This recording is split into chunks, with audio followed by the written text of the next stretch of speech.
Since it's almost Christmas, I think it's about time I step away from the Pokemon obsession and take a blast to the past with Flash games. These games walked so that major indie titles could run, and to keep up with the Christmas spirit, I'm playing through Into Space 3, a game where you launch a rocket ship and collect as many gifts as you can while upgrading said rocket. Normally in this game, you collect candy to upgrade your rocket's parts and increase its fuel and durability, with the main goal being to collect 1,000 gifts. The higher you go, the more candy and gifts there are, so you need to get as high as you can while catching gifts in the sky or stealing them from UFOs. Let's take this game and add a bit of a challenge. Let's not buy any of the rocket parts. How much longer would getting 1,000 gifts take me? Let's figure that out.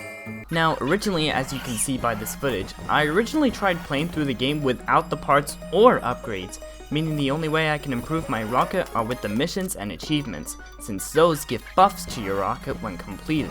While I could do the first missions at the start, they eventually became near impossible to do without some insane RNG. Sometimes it takes me several days to even get a single gift, and destroying UFOs? Forget about it. So I decided to allow myself to buy the upgrades, but still no rocket parts, and things did get a lot easier. Still being stuck to the basic rocket had its own upsides and downsides. The downside is that my rocket is as basic as a rocket can be, with the only way to upgrade it being to buy the bottom upgrades or completing missions and achievements. I'm also preventing myself from buying the miscellaneous items. The upside is that this rocket seems to be the lightest, allowing it to travel across the air easily. And it only gets better the more I upgrade the weight. Now, in this weak form, my rocket can barely destroy UFOs while surviving, so I just beeline to every gift I found, along with completing some missions for extra fuel. I also grabbed some fuel tanks since these can help prolong the flight. On the last shot of the session, I managed to get quite a few gifts, ending with 40. We're nearly 1/25th of the way there, and these sessions will be easier with the more upgrades we get. Also, something noteworthy is that gifts will unlock new rocket parts, but we don't care about that since we can't buy parts. The next day rolls over and I was getting the hang of things. Heck, I even got to destroy my first UFO. And in this clip, I destroyed another UFO, but I was so close to dying. And then my next mission was to destroy one UFO.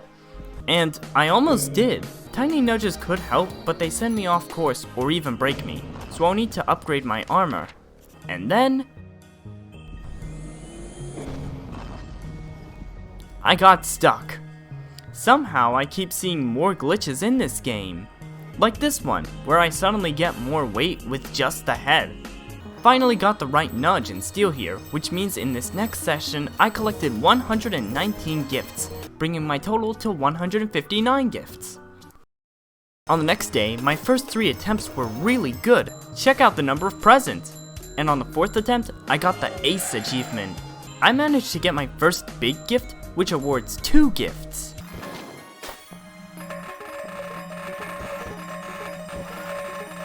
Well, that sucks. At this point, I've spent so much sweets that it takes so long to just get one upgrade. That's the point of buying rocket parts. Also, maneuvering is getting way harder with the wind getting stronger. Well, I finally got 10 gifts in one flight, and I survived that flight. I decided to stop there, collecting 151 gifts this session and 310 gifts total. After a small break, I came back and reached an extremely high speed. Check this out, I need to destroy a UFO. Coincidentally, I found one, but it tried running away and I never got to destroying it. Here I went so fast, the pieces flew into the air. I did like this landing at the end.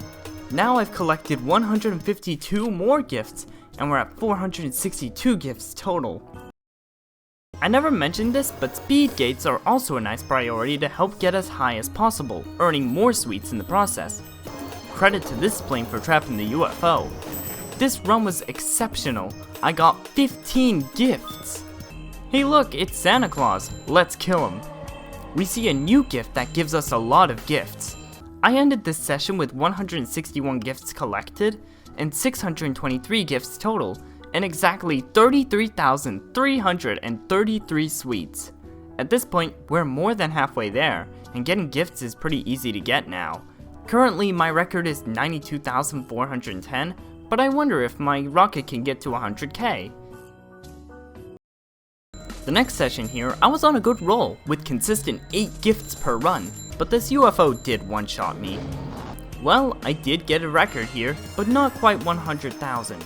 On my next attempt, I made it to 99,000. After many failed attempts, this happened.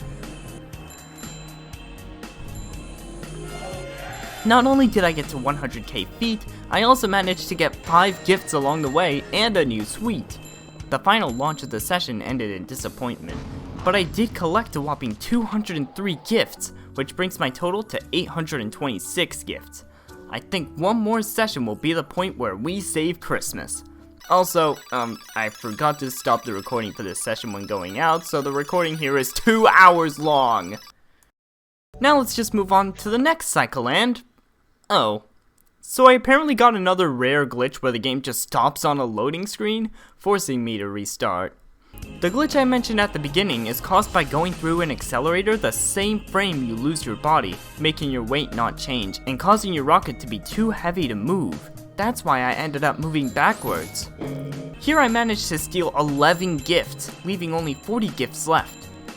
Once you reach 900 gifts, all rocket parts become accessible. The more attempts pass, the more closer I was to saving Christmas.